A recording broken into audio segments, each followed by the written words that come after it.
বিসমিল্লাহির রহমানির রহিম। আজকে আমি এসএসসির পদার্থবিজ্ঞান বইয়ের ষষ্ঠ অধ্যায়, দ্যাট মিনস বস্তুর উপর তাপের প্রভাব। দেখো এই অধ্যায়ের মধ্যে যে তিনটা গুরুত্বপূর্ণ টপিক আছে, অর্থাৎ দেখো এখানে কি আছে, দৈর্ঘ্য প্রসারণ সহগ, এটাকে আলফা দ্বারা প্রকাশ করা হয়। তারপর ক্ষেত্রফল প্রসারণ সহগ, এটাকে বিটা দ্বারা প্রকাশ করা হয়। তারপর হচ্ছে আয়তন প্রশংসক, এটাকে গামা দ্বারা প্রকাশ করা হয়। এখন আমি যেগুলোর বিস্তারিত এখানে যা আছে সব কিছু তোমাদেরকে ডিটেলস বুঝিয়ে দিব।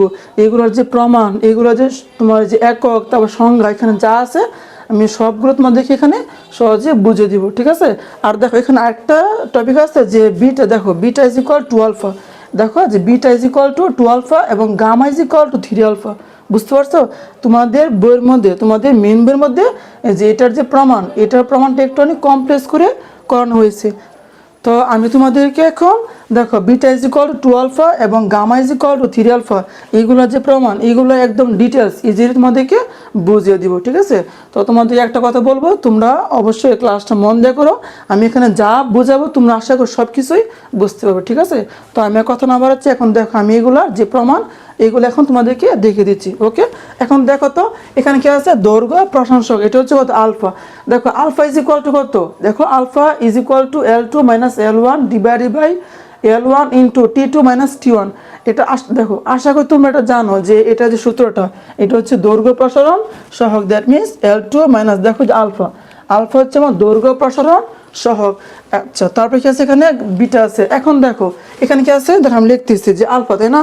তো লিখবে এখানে আলফা, দেখো যে আলফা, এই যে আলফা ইজ ইকুয়াল টু কি আছে এখানে, দেখো L2 minus L1 divided by, দেখো L2 minus L1 divided by L1 into T2 minus T1। দেখো এটা হচ্ছে আমার যে আলফা আছে, এই আলফার সূত্র। এখন এখান থেকে দেখো, এখান থেকে তোমাকে দেখো L1 মানে কত, L1 মানে হচ্ছে কোনো একটা বস্তুর আদি দৈর্ঘ্য। কি বললাম? L1 মানে হচ্ছে তাপমাত্রা বৃদ্ধির আগের যে দৈর্ঘ্য, এটা হচ্ছে L1। এবং L2 হচ্ছে কত, তাপমাত্রা বৃদ্ধির পরের দৈর্ঘ্য। তাপমাত্রা বৃদ্ধি করার পরে তোমার মানে যতটুকু দৈর্ঘ্য হয়েছে ওইটা হচ্ছে L2, ঠিক আছে। আচ্ছা, আর এখানে T2 মাইনাস T1, এটা হচ্ছে তাপমাত্রা বৃদ্ধি। দেখো T2 মাইনাস T1, এটা হচ্ছে আমার শেষ, দেখো T2 হচ্ছে শেষ তাপমাত্রা এবং T1 হচ্ছে আদি তাপমাত্রা, ঠিক আছে। এখন দেখো তো এখানে একটা কাজ করা যায় না, যে এখানে খুনাখুনি গুণ হতো, যে দেখো দেখো আমি এখান থেকে L2 মানটা বের করব। এখান থেকে আমি L2 মানটা এখন যেখানে বের করব, তো দেখো তো কত আসে, আর গুণ দিলে দেখো এখানে, আচ্ছা আমি একটু এদিকে করাচ্ছি, হ্যাঁ। দেখো যে এখানে কত আসবে, দেখো যে L2, তাই না? L2 minus L1 is equal to কত, দেখো তো alpha into L1 into T2 minus T1, তাই না? দেখো আমি এখানে কোনাকুনি গুণ দিয়েছি, এটা হচ্ছে আর গুণ। আচ্ছা, তো এখন দেখো এখানে কি আসছে, দেখো তো আমি এখান থেকে L2 মানটা বের করব, ঠিক আছে। এখান থেকে আমি L2 মানটা বের করব। এখন বলো এখানে কি আছে, L1 মাইনাস, তাই না? তো এটা সমান চিহ্ন পরে গিয়ে কি হবে, প্লাসের L1 হবে। তো এখানে লিখবে, দেখো বা লিখবে যে বা, দেখো L2 ইজ ইকুয়াল টু কত, L1 plus alpha into L1 into দেখো T2 মাইনাস T1, তাই না? আশা করি বুঝতে পারতেছো। আচ্ছা, এটা হচ্ছে আমার L2 সূত্র। দেখো এই যে এটা হচ্ছে L2 সূত্র। এখান থেকে দেখো, এখান থেকে তুমি ইচ্ছা করলে এখানে L1 কমন নিতে পারবে। যদি L1 কমন নাও তাহলে কি আসবে, দেখো L1 কমন নাও 1, দেখো L1 into 1 plus alpha into T2 minus T1। থাক, আমি যেটাকে এখানে রেখে দিলাম, ঠিক আছে। আচ্ছা, তাহলে এটা হচ্ছে আমার L2 মানে সূত্র, L1 প্লাস, দেখো L2 is equal to L1 plus alpha into L1 into T2 minus T1। আচ্ছা, এখন দেখো আমি যেখান থেকে এটা বের করলাম। এখন দেখো তোমাদের বইয়ে যে প্রমাণটা আছে, দেখো তো বিটা, কি বললাম এখন, দেখো beta is equal to alpha, beta is equal to alpha. তাহলে দেখো তো এখানে L2 ইজ ইকুয়াল টু কত আসলো, দেখো L2 is equal to L1 plus alpha into L1 into T2 minus T1। আচ্ছা, এটা হচ্ছে আমার L2 মান, তাই না? এখন দেখো এটা আমি দৈর্ঘ্য প্রসারণ সহগ থেকে যে এই মানটা বের করলাম। এখন দেখো তো এখানে কি আছে, আরেকটা দেখো তো ক্ষেত্রফল প্রসারণ সহগ, এটা হচ্ছে কত, বিটা, তাই না? তাহলে বিটা ইজ ইকুয়াল টু কত, দেখো তো A2 minus A1 divided by A1 into T2 minus T1। এখন দেখো আমি এখান থেকে L2 মানটা বের করব। দেখো আমি এখানে L2 মান বের করেছি। এখন আমি ক্ষেত্রফল প্রসারণ থেকে L2 মানটা বের করবো। শোনো আরেকটা কথা, এখানে কি আছে L, তাই না? দেখো এখানে আমার L হচ্ছে কত, দেখো L2 হচ্ছে কত, আমার যে তাপমাত্রা বৃদ্ধির পরে L2 হচ্ছে দেখো এখানে হচ্ছে L2 হচ্ছে তাপমাত্রা বৃদ্ধির পরে যে দৈর্ঘ্য, ওইটা হচ্ছে আমার L2, তাই না? আচ্ছা, এখন এটাকে বলা হয় দৈর্ঘ্য, তাই না? তাপমাত্রা বৃদ্ধির পরে দৈর্ঘ্য। এখন কেন দৈর্ঘ্য বলা হয়? কারণ এখানে দৈর্ঘ্যের ইংরেজি হচ্ছে লেন্থ, ঠিক আছে? দৈর্ঘ্যের ইংরেজি হচ্ছে কি? লেন্থ। তো এই লেন্থ থেকে আসছে কত? L আসছে, ঠিক আছে? আচ্ছা, তারপরে কি আছে এখানে? দেখো আয়তন, দেখো তো এখানে কি আছে? আয়তন, এখানে কি আছে? ক্ষেত্রফল। এখন আমরা জানি ক্ষেত্রফলের যে তোমার ইংরেজি এটা হচ্ছে কত? এরিয়া, তাই না? তাহলে ক্ষেত্রফলকে এ দ্বারা প্রকাশ করা হয়। আচ্ছা, এখন দেখো এখানে কি লিখবে? যে আবার, তাই না? তো লেখো যে আবার, এই যে এখানে লিখবে যে আবার, দেখো এই যে আবার এখানে কি আছে? বিটা, তাই না? এখন দেখো তো যে বিটা ইজ ইকুয়াল টু কত? A2, এই যে A2 minus A1 divided by A1 into T2 minus T1, তাই না? আশা করি বুঝতে পারতেছো। আচ্ছা, এখন দেখো তো এখান থেকে কোনাকুনি গুণ দাও, এখান থেকে কোনাকুনি গুণ দাও। দেখো কত সেখানে? যে বা, দেখো A2, তাই না? A2 minus A1 is equal to কত? এই যে beta into A1 into T2 minus এই যে T1, তাই না? এটা হচ্ছে কত আমার? যেখানে দেখো আমি এখানে আর, দেখো এই যে এটা হচ্ছে আর গুণ, আমি এখানে আর গুণ দিয়ে A2 মাইনাস A1 নিয়ে আসছি। এখন দেখো তুমি এখান থেকে A2 মানটা বের করবে, ভালো করে বুঝিও, তুমি এখান থেকে A2 মানটা বের করবে। এখন দেখো তো এখানে কি আছে? মাইনাস A1 না? তাহলে এখানে কি আছে? মাইনাস। তো এখানে মাইনাস, এখান থেকে কী হবে? প্লাসের, দেখো সমান চিহ্ন আগে আছে মাইনাস, পরে গিয়ে কী হবে? প্লাসের A1 হবে। তো লিখবে এখানে বা, দেখো বা। আচ্ছা, আমি একটু এদিকে লিখি যে বা, দেখো বা কত আছে এখানে? যে A2, তাই না? A2 ইজ ইকুয়াল টু কত? দেখো এই যে A1 প্লাস বিটা, তাই না? বিটা ইন্টু কত? A1 ইন্টু দেখো T2 মাইনাস T1। দেখো এটা হচ্ছে আমার A2 ভ্যালু, তাই না? তাহলে A2 ইজ ইকুয়াল টু কত আসলো? A1 প্লাস বিটা ইন্টু, দেখো এই যে এটা হচ্ছে beta into A1 into T2 minus T1। তো দেখো আমি কিন্তু বলেছি এখানে এখন আসলো এ মানে হচ্ছে ক্ষেত্রফল, তাই না? এটা হচ্ছে আদি ক্ষেত্রফল, এটা হচ্ছে শেষ ক্ষেত্রফল। কারণ ক্ষেত্রফলে ইংলিশ হচ্ছে কত? দেখো ক্ষেত্রফলে ইংলিশ হচ্ছে এরিয়া, আর দৈর্ঘ্যের ইংলিশ হচ্ছে কি আমার? লেন্থ। দেখো দৈর্ঘ্যের ইংলিশ হচ্ছে কি? লেন্থ, এখান থেকে আসছে L, ঠিক আছে? আশা করি বুঝতে পারছো। তারপর আয়তন, আয়তনের ইংরেজি কি? ভলিউম, ঠিক আছে? দেখো এখানে কি আছে? আয়তন না? আয়তন প্রশংসক, আয়তন ইংরেজি কি? ভলিউম। এখান থেকে আয়তন কি? বি দ্বারা প্রকাশ করা হয়, ঠিক আছে? আশা করি তুমি এগুলো জানো। আচ্ছা, এখন দেখো তো, এখন আমি যে মানটা বের করলাম, এখন দেখো আমাকে এখানে কি নিয়ে আসতে বলছে? আমাকে নিয়ে আসতে বলছে বিটা ইজ ইকুয়াল টু 12। এখন দেখো এখানে কি আছে? আলফা আছে। আলফা হচ্ছে কত? আমার দৈর্ঘ্য, তাই না? দৈর্ঘ্য, দেখো দৈর্ঘ্য প্রশংসক, এটা হচ্ছে কত? আলফা। এবং বিটা হচ্ছে কত? আমার ক্ষেত্রফল প্রশংসক। এখন ভালো করে বুঝো, আমাকে দৈর্ঘ্য প্রশংসক এবং কত? ক্ষেত্রফল প্রশংসক এর মধ্যে সম্পর্ক দাঁড় করাতে বলছে, এই যে বিটা, তাই না? আচ্ছা, এখন দেখো যেহেতু আমাকে দৈর্ঘ্য এবং ক্ষেত্রফল এর মধ্যে আমি সম্পর্ক নিয়ে আসবো, এখন বলো তো যে আমি এখন এ মানে কত? ক্ষেত্রফল, তাই না? এখন দেখো এই যে লিখলাম যে এ মানে কত? এরিয়া। এখন দেখো আমি A2 লিখলাম, এটা কত? এরিয়া। আচ্ছা বলতো ক্ষেত্রফল মানে কি? দৈর্ঘ্য ইন্টু প্রস্থ না, তাই না? দৈর্ঘ্য ইন্টু প্রস্থ। আর এখানে দৈর্ঘ্য যা, প্রস্থ কি, তাই না? এখানে L কি? দৈর্ঘ্য, আবার L কি? প্রস্থ। এখন আমরা তো জানি যে এরিয়া ইজ ইকুয়াল টু কত? দৈর্ঘ্য ইন্টু, অর্থাৎ তুমি দুইটা, দেখো তুমি দুইটা দৈর্ঘ্যকে তুমি গুণ দাও, তাহলে ওইটাই কি আমার এরিয়া। বুঝতে পারছো? আশা করি বুঝতে পারছো যে L2 ইন্টু কত? L2। যেহেতু এখানে দেখো, দেখো এই যে L2 ইন্টু কত? এই যে L2, দেখো এরিয়া না? এরিয়া তো ক্ষেত্রফল, তাহলে দৈর্ঘ্য ইন্টু দৈর্ঘ্য, এটাই কি আমার? ক্ষেত্রফল। আশা করি বুঝতে পারছো। আর দেখো এখানে কি আছে? 2 না? দেখো এটা হচ্ছে আমার যে ক্ষেত্রফল বৃদ্ধি পাওয়ার পরে যে মানটা, এই যে এটা A2, তাই না? যেহেতু এখানে এটা বৃদ্ধি পাওয়ার পরে, তাহলে এখানে যে মান লিখবে ওইটাই কি আমার? বৃদ্ধি পাওয়ার পরে লিখতে হবে, ঠিক আছে? তাহলে এটা হচ্ছে L2, এটা হচ্ছে কত? আমার যে দৈর্ঘ্য বৃদ্ধি পাওয়ার পরে যে দৈর্ঘ্য, ওইটা হচ্ছে এই যে এটা, ঠিক আছে? আচ্ছা, এখন দেখো এটাকে লেখা যাবে যে L2, তাই না? এই যে L2 তারপর কত? স্কোয়ার। দেখো এখানে কি আছে? L2, এই যে L2 তারপর স্কোয়ার। এখানে কি আছে? আমার A2, তাই না? তো লিখলাম A2। আচ্ছা, এখন বলো তো যে L2, তাই না? আমি কি উপরের মধ্যে L2 মান যে আছে, দেখো এটা বের করেছি না? দেখো এখানে L2 এর যে ভ্যালুটা, এটা হচ্ছে কত? A1, দেখো L1 plus alpha into L1 into T2 মাইনাসের T1, এটা হচ্ছে আমার L2 ভ্যালু। তাহলে তুমি দেখো তো এই যে L2 আছে, এখন এই L2 জায়গাতে তুমি এই ভ্যালু, দেখো তুমি এই L2 যে ভ্যালুটা আছে, তুমি এটা এখানে বসিয়ে দাও, তাহলে কি আমার যে মানে দৈর্ঘ্য, দেখো দৈর্ঘ্য প্রশংসক এবং ক্ষেত্রফল প্রশংসক এর মধ্যে সম্পর্ক মানে আসবে, ঠিক আছে। তাহলে এখানে L2 এর মান কত, L1, তাই না? তো লিখবে এখানে L1। আশা করি বুঝতে পারতেছো। দেখো L1 প্লাস, তাই না, L1 plus alpha into L1 into T2 minus দেখো T1, এই যে লিখলাম যে এটা হচ্ছে L2 এর value, L1 plus alpha into L1 into T2 minus T1। আচ্ছা এখানে কি আছে, স্কোয়ার না, তাহলে এখানে একটা সেকেন্ড ব্র্যাকেট দিয়ে এই যে এখানে একটা স্কোয়ার দিয়ে দাও। ওকে, দেখো যেহেতু এখানে কি আছে, এখানে আমি অলরেডি প্রথম ব্র্যাকেট ইউজ করে ফেলেছি, এখন এখানে আমাকে দ্বিতীয় ব্র্যাকেট ইউজ করতে হবে। ওকে, এখন দেখো তো এই জায়গাতে দেখো তো প্লাসের আগেরটা এ এবং প্লাসের পরের সবটুকু বি, ভালো করে বুঝো। প্লাসের আগে যা আছে এটাকে আমি এ ধরলাম এবং প্লাসের পরে যা আছে আমি সবটুকুকে দেখো বি ধরলাম। এই যে এটা হচ্ছে বি, এটা হচ্ছে এ। এখন বলো এ প্লাস বি হোল স্কয়ার সূত্র কি? এ প্লাস বি, দেখো যে এ প্লাস বি, আমি দেখাও যে A plus B whole square, তাই না? A plus B whole square is equal to কত, A square plus 2ab plus B square, তাই না? আমরা তো অবশ্যই জানি এটা যে A plus B whole square is equal to A square plus 2ab plus B square. তাহলে এখানে এক তো আমার এখানে এক তো L1, তাই না? তো লিখবে এ স্কোয়ার, দ্যাট মিনস L1 তার হোল স্কোয়ার, এ স্কোয়ার প্লাস প্লাস 2 ইন্টু এ, এক তো L1, তাই না, এই যে L1, ঠিক আছে। আচ্ছা ইন্টু বি, বি কত আমার, এই যে আলফা, দেখো আলফা ইন্টু L1 ইন্টু দেখো T2 মাইনাস দেখো T1, এই যে এ স্কোয়ার প্লাস 2ab দেখো 2ab প্লাস বি স্কোয়ার, তাই না? তো লিখবে এখানে বি স্কোয়ার।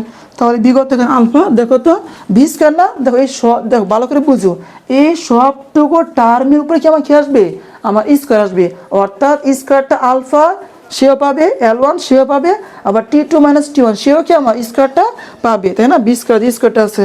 আচ্ছা তো লিখবে এখানে L স্কোয়ার, তারপর কত L1, তাই না? দেখো যে L1 তার হোল স্কোয়ার, তারপর হচ্ছে কত দেখো T2 মাইনাস T1 তার হোল স্কোয়ার। আশা করি বুঝতে পারছো। ওকে, আচ্ছা এখন দেখো তো, এখন দেখো এখানে কত আসতে আছে, L1 তার হোল স্কোয়ার প্লাস দেখো 2 L1 দেখো L1 কত হয়েছে, L1 হোল স্কোয়ার, তাই না? তো লিখবে এখানে 2L1 তার হোল স্কোয়ার আলফা ইন্টু দেখো T2 মাইনাস T1, তাই না? ওকে, আচ্ছা এখন দেখো তো এখানে কি আছে, আলফা স্কোয়ার না? দেখো তোমাদের বইয়ের মধ্যে ভালো করে শুনো, তোমাদের বইয়ের মধ্যে যে আলফা আছে এটা হচ্ছে কত, এটা হচ্ছে আমার 1 থেকে ছোট, মানে লেস দেন 1, ঠিক আছে। দেখো এটা আলফা হচ্ছে এখানে 1 থেকে ছোট, অর্থাৎ 0 সামথিং, তাই না, 0 সামথিং। এখন তোমরা মনে রাখবে যদি 1 থেকে ছোট, কি বললাম, যদি 1 থেকে ছোট কোনো সংখ্যার মধ্যে, বুঝতে পারছো, 1 থেকে ছোট কোনো সংখ্যার মধ্যে তুমি যদি স্কোয়ার দাও তখন কি ওইটা আরও ছোট হয়ে যায়, ঠিক আছে। ধরো এখান থেকে বললাম, এখান দেখো এই 0.25, ধরো এই যে এটা 0.25 তার হোল স্কোয়ার, দেখো এটা কি আছে, এটা কিন্তু দেখো এটা হচ্ছে 1 থেকে ছোট, 0.25 তার হোল স্কোয়ার, এই যে এই মানটা কত 1 থেকে ছোট। এখন তুমি যদি এই মানটার উপরে স্কোয়ার দাও তাহলে এই মানটা কি আরও ছোট হয়ে যাবে, ঠিক আছে। মনে রাখবে তুমি যদি ছোট মান অর্থাৎ 0 সামথিং 1 থেকে ছোট তার উপরে স্কোয়ার দাও তখন ওই মানটা এই মান থেকেও কি আরও ছোট হয়ে যায়। তাহলে এখন যেহেতু আলফা হচ্ছে কত 1 থেকে ছোট, তাই না? আচ্ছা তোমাদেরকে আমি বুঝাচ্ছি, এখান তাকেও দেখো আলফা ইজ ইকুয়াল টু সূত্র কত, আলফা ইজ ইকুয়াল সূত্র হচ্ছে দেখো L2 minus L1 divided by L1 into T2 minus দেখো তো T1 না, এই যে এটা হচ্ছে আলফার সূত্র। এখন ধরো কোনো একটা বস্তুর দৈর্ঘ্য হচ্ছে, এখান তাকাও, এই যে ধরো এটা হচ্ছে কোনো একটা বস্তু, এই বস্তুর দৈর্ঘ্য হচ্ছে আমার ধরো 3 মিটার, এই যে বললাম 3 মিটার, ঠিক আছে, দৈর্ঘ্য। আচ্ছা এখন তুমি এই বস্তুটার দৈর্ঘ্য, তুমি এই বস্তুটার দৈর্ঘ্য ধরো তুমি দেখো তুমি এই বস্তুর দৈর্ঘ্য যে তাপমাত্রা, এই বস্তু তাপমাত্রা বৃদ্ধি করার ফলে ধরো এই বস্তুটার দৈর্ঘ্য একটু বেড়ে গেল, ধরো যেরকম বেড়ে এতটুকু হয়ে গেল, সাপোজ এটা হচ্ছে কত আমার 4 মিটার। আচ্ছা এখন বলো তো, দেখো এখন বলো এখানে কত হয়েছে 4 মিটার, এখানে কত 3 মিটার, তাপমাত্রা বৃদ্ধি পাওয়ার পরের দৈর্ঘ্য এটা, তাই না? এখন দেখো তো তুমি যদি দেখো L2, দেখো এখানে L2 ভ্যালু কত আসছে, দেখো তো L2 হচ্ছে কত 4, তাই না? L2 মানে কত, তাপমাত্রা বৃদ্ধি পাওয়ার পরে যে দৈর্ঘ্য এটা হচ্ছে L2, তাই না? তো লিখলাম এখানে L2 4 মাইনাস L1 কত এখানে 3 ডিভাইডেড বাই L1, তাই না, 3 দেখো 3 না। আচ্ছা তারপরে কত এখানে আমার যে T2 হলো তাপমাত্রা, ধরো এই বস্তুটা তাপমাত্রা হচ্ছে আমার 300 কেলভিন, ভালো করে বুঝো, ধরো এই বস্তুটার তাপমাত্রা হচ্ছে 300 কেলভিন, ঠিক আছে। এখন তুমি এই বস্তুর তাপমাত্রা ধরো 1 কেলভিন বৃদ্ধি করেছো, অর্থাৎ সাপোজ এখানে কত আছে যে 301 কেলভিন, ঠিক আছে, 301 কেলভিন করেছে। এখন দেখো তো তুমি যেখানে মানটা বসো দেখো 300 কত আসবে এখানে যে 300 তাই না, যে 301 মাইনাস 300 কেলভিন, তাই তো? এই যে 300 কেলভিন, এটা হচ্ছে T2, দেখো T2 মাইনাস T1 ভ্যালু। তাহলে দেখো তো এখানে কত আসছে, দেখো আমি তোমাদেরকে এখন বুঝাচ্ছি যে আলফা, দেখো তোমাদের বইয়ের মধ্যে আলফাকে তোমার এখানে নেগলেক্ট করছে, অর্থাৎ এটা ধরেনি, এটা তোমার জিরো হিসাবে কল্পনা করছি। এখন এটাকে কেন তোমার এখানে ধরে নাই বা কেন গণনা করা নাই, এখন আমি এটা বোঝাচ্ছি, অর্থাৎ কেন আলফার মানটা 1 থেকে ছোট, দ্যাট মিনস লেস দেন 1। এখন দেখো আমি দেখাচ্ছি। এখন বলতে এখানে কত আসছে দেখো তো, দেখো এখানে কত 4 - 1, দেখো তো 4 - 1, দ্যাট মিনস দেখো সরি এখানে কত আসছে 4 - 3, দেখো এখানে কত আসছে 4 - 3 মানে কত 1, তাই না? দেখো উপরে হচ্ছে 1, নিচে কত 3, ভালো করে শুনো। দেখো উপরে হচ্ছে কত আমার, উপরে হচ্ছে 1, নিচে কত 3। এখন বল তুমি যদি 1কে, ভালো করে শুনো, তুমি যদি 1কে 3 দ্বারা ভাগ দাও তাহলে কত আসবে 0 সামথিং, তাই না? 1/3, দ্যাট মিনস 0 সামথিং। তো এখানে কি আছে, এখানে আরও বড় সংখ্যা আছে, তাই না? তাহলে এই মানটা কি আরও ছোট হবে, তাই না? এখানে যা আসবে তার থেকে দেখো 301 - 300, তুমি এখানে বিয়োগ করে যা পাবে তুমি এটাকে 3 দ্বারা গুণ দিবে, গুণ দিয়ে যা পাবে এটা দ্বারা উপরে যে 1 আছে তুমি ওইটাকে ভাগ দিবে। তাহলে বলো তো এখানে 1 আছে, তাহলে 1 কি আরও অনেক ক্ষুদ্র হবে না? দ্যাট মিনস মানে 0 সামথিং হবে না, বুঝতে পারছো? এই কারণে কি, যেহেতু এই মানটা তোমার 1 থেকে ছোট আসে, এই কারণে তোমার এই মানটা তোমাদের বইয়ের মধ্যে আলফাকে আমার এখানে গণনা করা নাই, অর্থাৎ এটাকে তোমার এখানে নেগলেক্ট করেছে, ঠিক আছে? তাহলে এই যে দেখো এই সবটুকু টার্মের মান কত আমার 0, ঠিক আছে? এই সবটুকু মান হচ্ছে আমার 0। তাহলে এখন কি এটাকে আর লেখার কোনো দরকার নাই, তাহলে এখন কি যেটা বাদ, যেহেতু দেখো যেহেতু এই মানটা প্রায় শূন্যের কাছাকাছি, তাহলে এটা লেখার কোনো দরকার নাই। ওকে, আচ্ছা তাহলে দেখো তো এই যে এটা হচ্ছে কত আমার A2 ভ্যালু, তাই না? দেখো এই যে এটা হচ্ছে A2 ভ্যালু, তাহলে লিখবে এখানে এই যে A2, দেখো এই যে এটা হচ্ছে আমার A2 এর ভ্যালু। আচ্ছা পজ করো, একটু পজ করো। তাহলে দেখো তো এখানে কত আসছে, A2 = L1 whole square plus 2 * L1 তার whole square alpha into T2 - T1। এখন দেখো এখান থেকে লেখা যাবে অতএব, দেখো যে A2 = বলো তো L1 হোল স্কয়ার না, দেখো L1 হোল স্কয়ার অর্থাৎ L1 * L1, অর্থাৎ এটা কি ক্ষেত্রফল না? যেহেতু এখানে 1 আছে, এখানে লিখবে এখানে আমার এই যে A1 দিয়ে তার হোল স্কয়ার দিবে। ওকে, আচ্ছা প্লাস দেখো 2 * দেখো তো এটাও সেম, এটাও কি আমার এই যে A1 হবে, আলফা হবে, তারপর T2 - T1 হবে। ওকে, আচ্ছা এটা হচ্ছে আমার A2 ভ্যালু। এখন দেখো তো, দেখো আমি এই যে উপরে দেখো তো এখানে কি আমি এই সবটুকু A2 মান না, আমি এখানে A2 মানটা বের করেছি, আবার এটাও কি A2 ভ্যালু না, দেখো এটাও কি A2 ভ্যালু, আবার এটাও কি আমার A2 ভ্যালু। এখন দেখো যেহেতু আমাকে প্রমাণ করতে বলছে বিটা = 2 আলফা, কি বললাম বিটা = 2 আলফা। এখন দেখো বিটা হচ্ছে কত আমার ক্ষেত্রফল, আর আলফা হচ্ছে কত দৈর্ঘ্য, তাই না? বিটা হচ্ছে ক্ষেত্রফল প্রশংসক, আলফা হচ্ছে দৈর্ঘ্য প্রশংসক। এখন তুমি লিখতে পারবে না যে এই A2, দেখো এই A2 = কত, এই যে A2, তাহলে লিখবে এখানে যে অতএব, দেখো যে অতএব, এই যে অতএব দেখো এই যে A2 = কত, এই যে A2 অবশ্যই লেখা যাবে, তাই না? আচ্ছা এখন বলো তো এই A2 ভ্যালু কত, এই যে এটা A1 plus beta into A1 into T2 - T1। তো লিখবে এখানে, দেখো এই যেখানে বা দিবে এখানে বা দিয়ে লিখে দিবে, দেখো কত আসছে A1, তাই না? তো লিখবে এখানে A1 প্লাস তারপর কত বিটা, দেখো বিটা ইন্টু A1 তারপর ব্রেকেট T2 - T1, দেখো এটা হচ্ছে A1 এর ভ্যালু = দেখো এখানে কি আছে A1 না, এটা দেখো তো এই যে দেখো এখানে কি আছে A2, এই A2 ভ্যালু কত, এই যে এটা। তাহলে আমি কি এই A2 জায়গাতে যেখানে লিখতে পারবো না যে এই মানটুকু। ওকে, তো লিখবে এখানে A1, তাই না? তো লেখো এখানে, আচ্ছা এখানে স্কয়ার হবে না, যে লিখবে এখানে কত A1, তাই না? তো লিখবে A1 দেখো কত আছে এখানে A1 প্লাস 2, তো লিখবে এখানে +2 A1, এই যে A1 তারপর কত আলফা ইন্টু T2 - T1, দেখো T2 এই যে T1, আশা করি দেখতে পাইতেছো, দেখো আলফা ইন্টু T2 - T1। আচ্ছা এখন দেখো তো এখানে একটা কাজ করা যায়, এখানে কি আছে A1, এখানে কি আছে A1, দেখো এই দেখো এই যে এই A1 এবং এই যে এটা A1, এখান থেকে বাদ চলে যাবে, ঠিক আছে? তাহলে কত এখানে A1 বাদ থাকবে, কত এখানে বিটা ইন্টু A1 ইন্টু দেখো তো T2 - T1, তাই না? = কত 2, তারপর এই যে দেখো A1 alpha into T2 - T1। ওকে, আচ্ছা এখন দেখো এখানে কি আছে, দেখো T2 - T1, এখানে কি আছে T2 - T1, তাহলে এখানে T2 - T1 এখানে কত টি টু মাইনাস টি ওয়ান কাটাকাটি হয়ে যাবে, দ্যাট মিনস এটা আমার কি বাদ চলে যাবে। আচ্ছা তারপরে এখানে কি আছে a1, এখানে কি আছে a1, তাহলে a1 এটাও বাদ, তাহলে এখানে থাকবে কত আমার যে বিটা, তাই না? তো লিখবে এখানে দেখো যে বিটা ইজ ইকুয়াল টু কত টু আলফা, তাই না? দেখো বিটা ইজ ইকুয়াল কত টু আলফা। দেখো আমাকে এটাই কি প্রমাণ করতে বলছিল যে বিটা ইজ ইকুয়াল টু কত টু আলফা। ওকে, তো আমি এটা যে নিয়ে আসলাম, এটা কি আমাদের এখানে অতএব দিয়ে দিই, হ্যাঁ এখানে অতএব দিবে যে অতএব beta is equal to alpha, এটা কি প্রমাণিত। আমাকে এটাই প্রমাণ করতে বলছে। তোমাদের বইয়ে প্রমাণটা করেছে কিন্তু একটু কমপ্লেক্স করে তোমাদের বইয়ে প্রমাণটা করেছে। তো আমি এই যে এটা একদম ইজি তোমাদেরকে বুঝে দিয়েছি, ঠিক আছে? তো এই যে এটা কি এটা প্রমাণ। তাহলে এখন দেখো আমি যেটা gamma is equal to three alpha এই প্রমাণটা এখন এই যে এখানে করে দিব, ঠিক আছে? তোমরা মন দিয়ে ক্লাসটা করো, আশা করি অবশ্যই বুঝতে পারবে। ওকে, এখন দেখো তাহলে এখানে কি আছে আমার, দেখো gamma is equal to three alpha, দেখো এটাও কি সেম এই প্রসেসেই প্রমাণটা করবে, ঠিক আছে? এই যে এটা মতোই যে gamma is equal three alpha প্রমাণ করে দিবে। আমি একটু দেখিয়ে দিচ্ছি, দেখো তোমরা এখানে কি আছে আমার, দেখো তো গামা না, গামা হচ্ছে কত আয়তন, তাই না? গামা হচ্ছে কত আয়তন। দেখো তোমরা লিখবে যে এটা মতোই তোমরা এই যেখান থেকে দেখো কি আছে gamma, gamma is equal to কত B two minus B one by দেখো তো B one into T two মাইনাসের টি ওয়ান। দেখো তোমরা এখানে লিখবে যে আবার, দেখো আমি দেখাচ্ছি, এই যে আবার দিবে, এই যে আবার দেখে লিখবে যে গামা, তাই না? তো লিখবে এখানে গামা, দেখো গামা ইজ ইকুয়াল টু কত, দেখো তো বি টু, তাই না?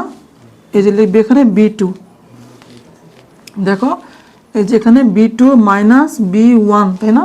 তারপর কত B one into T two মাইনাসের টি ওয়ান, এই যে এটা হচ্ছে কত আমার গামা। এখন দেখো তুমি এখান থেকে এই দেখো তুমি এখান থেকে বি টু মানটা বের করে নিয়ে আসো, তাহলে বি টু ইজ ইকুয়াল কত আসবে, দেখো তো বি ওয়ান না, এই যে এখানে মাইনাস ওয়ান না, সমান চিহ্ন পরে দেখো এখানে কি আছে মাইনাসে ওয়ান, সমান চিহ্নে পরে গিয়ে হবে প্লাসে ওয়ান, তাহলে বি ওয়ান প্লাস তারপরে কত দেখো গামা, তাই না? গামা বি ওয়ান ইন্টু দেখো T two minus T one, বুঝতে পারছো? দেখো B two is equal to কত বি ওয়ান প্লাস এই যে gamma into B one into T two minus T one. দেখো এখানে কি আছে বি টু আছে না, এখন তুমি এই যে এ মান নিয়ে সেম এই যে এ মান নিয়ে এই যে এই প্রসেসে দেখো এই সেম প্রসেসে তুমি এখন এটা প্রমাণ করে নিয়ে আসবি। আমি দেখাচ্ছি, দেখো কি লিখবে যে বি টু, তাই না? বি টু তার কত হোল কিউব, দেখো যেহেতু আমাকে দেখো যেহেতু আমাকে gamma is equal three alpha, বলো আলফা হচ্ছে কত, আলফা হচ্ছে আমার দৈর্ঘ্য প্রশাংসক, দ্যাট মিনস এখানে দৈর্ঘ্য এবং কত গামা, গামা হচ্ছে আয়তন, তাই না? তাহলে এখানে কত দৈর্ঘ্য এবং গামার যে সম্পর্ক আছে ওইটা কি আমার এখানে আমাকে নিয়ে আসতে হবে, ঠিক আছে? দৈর্ঘ্য এবং আয়তন, বুঝতে পারছো? দৈর্ঘ্য এবং আয়তন এই দুইটার মধ্যে যে সম্পর্ক আছে আমাকে এখানে নিয়ে আসতে হবে। তাহলে বলো এখানে বি কত আয়তন, তাই না? যেহেতু গামা, গামা হচ্ছে কত আমার আয়তন, দ্যাট মিনস বি। আচ্ছা এখন বলো আয়তন এবং কার মধ্যে সম্পর্ক, এটা হচ্ছে আলফা, অর্থাৎ দৈর্ঘ্যের মধ্যে সম্পর্ক। এখন বলো আয়তন মানে কত দৈর্ঘ্য ইন্টু প্রস্থ ইন্টু উচ্চতা, তাই না? আমরা তো জানি যে আয়তন ইজ ইকুয়াল টু দৈর্ঘ্য ইন্টু প্রস্থ ইন্টু উচ্চতা। এখন বলো যেহেতু এখানে গেছে আমার এল, তাই না? তো লিখবে এখানে এল, এটা তো দৈর্ঘ্য নাকি লেন্থ, তাই না? লেন্থ এল। এখন বলো যেহেতু এখানে টু আছে এখানে কি দিবে টু দিবে, কারণ এটা হচ্ছে আমার তোমার তাপমাত্রা বৃদ্ধি পাওয়ার পরে যে আয়তন ওইটা, আর এটা হচ্ছে কত তাপমাত্রা বৃদ্ধি পাওয়ার পরে যে দৈর্ঘ্য ওইটা। আর বলো যেহেতু এখানে মানে তিনটা দৈর্ঘ্য ইন্টু প্রস্থ ইন্টু উচ্চতা, তাহলে এখানে কি এখানে আমার এই যে কিউব দিবে, অর্থাৎ তিনটা দৈর্ঘ্য তুমি যদি গুণ দাও তাহলে এখানে আমার যে যে আয়তন আছে বি টু এটা মান বেরোবে। তারপরে এখানে দেখো এই যে এখানে বি টু মান লিখবে, দেখো এই যে বি টু না এটা এই যে এটা বি টু, এই যেখানে লিখবে যে বি টু সমান, এখন বলো এল টু এর ভ্যালু কত এখানে, যে এল টু ভ্যালু হচ্ছে আমার এল ওয়ান, তাই না? দেখো যেখানে যে এল টু, তাই না? কোথায় না এই যে এল ওয়ান প্লাস, তো লিখবে এখানে এল ওয়ান, দেখো L one plus alpha, alpha into L one into দেখো টি টু মাইনাস এই যে টি ওয়ান। এখন এখানে কি আছে কিউব না, এই যেখানে সেকেন্ড ব্র্যাকেট দিবে, তারপরে এখানে এই যে কিউব দিবে। এখন দেখো এখানে সূত্র পড়ছে এ কিউব, দেখো এ প্লাস বি তার হোল কিউব, দেখো এ প্লাস বি এর সবটুকু হচ্ছে বি, এ প্লাস বি তার হোল কিউব। এখন বলো এ প্লাস বি তার হোল কিউব এর সূত্র কি, আমরা তো অবশ্যই জানি যে এ, দেখো যে এ প্লাস বি, তাই না? দেখো এ প্লাস বি তার whole cube is equal to দেখো যে A cube plus three A square B, তাই না? দেখো A plus B whole cube সমান A cube plus three A square B plus three A B square, তাই তো? Plus এই যে বি কিউব, দেখো এখানে এই সূত্র প্রয়োগ করবে, এটা হচ্ছে এ এটা হচ্ছে বি, এখানে A cube plus three A square B plus three A B square plus B cube, এখানে এই সূত্র প্রয়োগ করে সেম পরে তুমি লিখতে পারবে যে বি টু, দেখো এই যে B two is equal to কত, এই যে বি টু লিখতে পারবে। তারপরে এখানে যে মানটা আসবে এই মান এখানে লিখবে, পরে সমান দিয়ে এই যে এ বি টু, বুঝতে পারছো, এখানে যে মানটা আসবে এটা এখানে লিখবে, সমান দিয়ে বি টু আছে না, এই যে বি টু এই মানটা, এই যেখান থেকে যে মানটা পাবে, এখান থেকে যে মানটা পাবে এখানে লিখবে। তারপর এখান থেকে যে গামা ইজ ইকুয়াল টু, দেখো গামা ইজ ইকুয়াল 3 আলফা তুমি নিয়ে আসতে পারবে। ঠিক আছে, দেখো তোমার এখানে বিটা ইজ ইকুয়াল কত আসছে 2 আলফা না, তুমি এটা যেভাবে প্রমাণ করেছো সেমভাবে তুমি গামা ইজ ইকুয়াল 3 আলফা প্রমাণ করে নিয়ে আসতে পারবে। ঠিক আছে, তো এই যে এটা কি, যে এটা প্রমাণ। ঠিক আছে, আচ্ছা এখন দেখো তোমাদের বইয়ে যে সংজ্ঞা আছে, দেখো এখানে আমি একটু বলে দিই সংজ্ঞাটা, যে তোমাকে বলে যে দৈর্ঘ্য, দেখো দৈর্ঘ্য প্রসারণ সহগ কাকে বলে, কি বললাম, দৈর্ঘ্য প্রসারণ সহগ কাকে বলে। শুনো, যখন তোমরা সংজ্ঞা বলবে তখন নিচ থেকে আগে সংজ্ঞা এই যেখান থেকে বলা শুরু করবে। ঠিক আছে, দেখো আমি একবার বলতেছি, দেখো এই যে এটা হচ্ছে আমার তাপমাত্রা বৃদ্ধি, তাই না, এবং তাপমাত্রা যে এস একক এটা হচ্ছে কত ক্যালভিন, তাপমাত্রার এস আই একক হচ্ছে কত ক্যালভিন।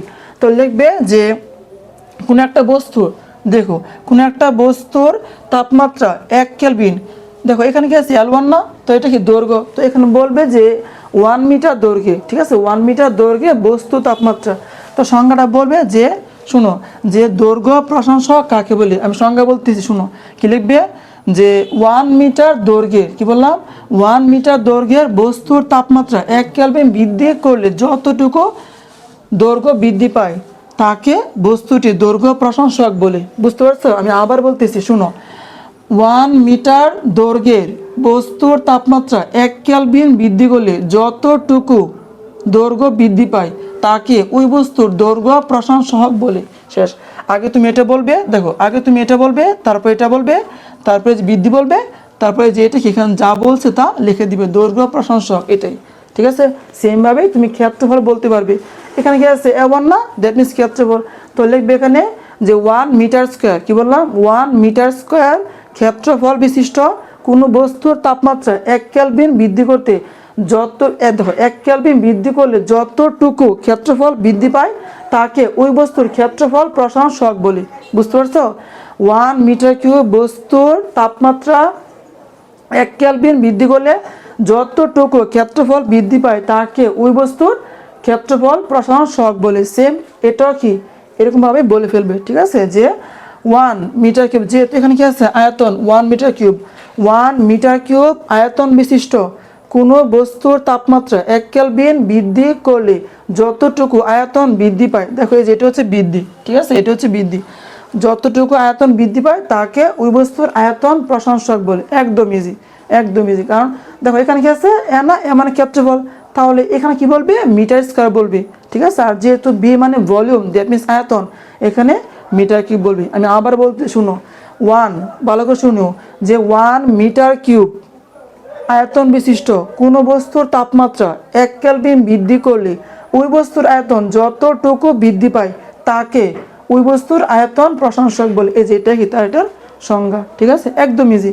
আর তোমাদের বই আরেকটা আছে, এগুলো যে একক, দেখো যে দৈর্ঘ্য প্রসারণ সহগ এটা যে একক, তারপর ক্ষেত্রফল প্রসারণ সহগ তার যে একক, তারপর আয়তন প্রসারণ সহগ এগুলো যে একক, এগুলো তোমাদের বই বের করে দেওয়া আছে। আমি দেখাচ্ছি, এখান থেকে আঁকাও, আমি তোমাদেরকে দেখাচ্ছি। দেখো তো এখানে কি আছে আমার যে আলফা, তাই না, তো দেখো যে আলফা, আলফা ইজ ইকুয়াল কি আছে এখানে আমার, তো লিখবে সূত্র L2, দেখো L2 minus L1 divided by L1 into T2 minus T1, তাই না, এই যেটা হচ্ছে কত আমার আলফার ভ্যালু। এখন দেখো তো, দেখো আমি এখন দৈর্ঘ্য প্রসারণ সহগ এর যে একক এটা এখন আমি বের করতেছি। এখন বলো উপরে কি আছে, দেখো তো L2 মাইনাস L1 না, দেখো এটা কি আমার দৈর্ঘ্য না, দৈর্ঘ্যে বৃদ্ধি না। এখন আমরা জানি দৈর্ঘ্যের SI একক কত মিটার, তাই না, আমরা জানি দৈর্ঘ্যের SI একক হচ্ছে কত মিটার, তাহলে এখানে কি লিখবে যে মিটার, যেহেতু এটা দৈর্ঘ্য বৃদ্ধি, এটা এক প্রকার দৈর্ঘ্য, তাই না, যেহেতু এটা দৈর্ঘ্য এখানে মিটার লিখবে। আর নিচে কি আছে L, এটাও দৈর্ঘ্য, তাই না, এটাও কি দৈর্ঘ্য, তো লিখবে এখানে এই যে M লিখবে, দ্যাট মিনস মিটার। আর ইনটু এখানে কি আছে তাপমাত্রা না, তাপমাত্রা বৃদ্ধি, আমরা তো একটু বলেছি তাপমাত্রার একক হচ্ছে কত ক্যালভিন, তো লিখবে এখানে ক্যালভিন। ঠিক আছে, এখন দেখো এই মিটার কত বাদ চলে যাবে, থাকবে কত এখানে আমার, দেখো থাকবে হচ্ছে কত 1 বাই এই যে ক্যালভিন, আর এটা মানে কত আমার এই যে পার ক্যালভিন। দেখো এই যে দেখো এই যে 1 বাই ক্যালভিন যে কথা, দেখো পার ক্যালভিন এই যে এটা এই কথা। ঠিক আছে, তো এখানে পার ক্যালভিন অথবা পার ডিগ্রি সেলসিয়াস লেখা যায়, ঠিক আছে, পার ডিগ্রি সেলসিয়াস লেখা যায়। তুমি যদি কেলভিনের মানে তাপমাত্রা নিয়ে কাজ করো তাহলে এখানে লিখবে পার কেলভিন, আর যদি এখানে সেলসিয়াসের তাপমাত্রা নিয়ে কাজ করো তাহলে এখানে লিখবে পার সেলসিয়াস, ঠিক আছে। তো এই যে এটা কি, যে এটা সমাধান। তো আশা করি তোমরা, আমি এখানে যে প্রমাণটা করেছি অর্থাৎ বিটা ইজ ইকুয়াল টু, দেখো beta is equal to 2 alpha এবং gamma is equal to 3 alpha, এটি ইজিলি বুঝতে পেরেছো। তো এই যে এটা কি, এটা সমাধান। তো ক্লাসটি করার জন্য ধন্যবাদ। আল্লাহ হাফেজ।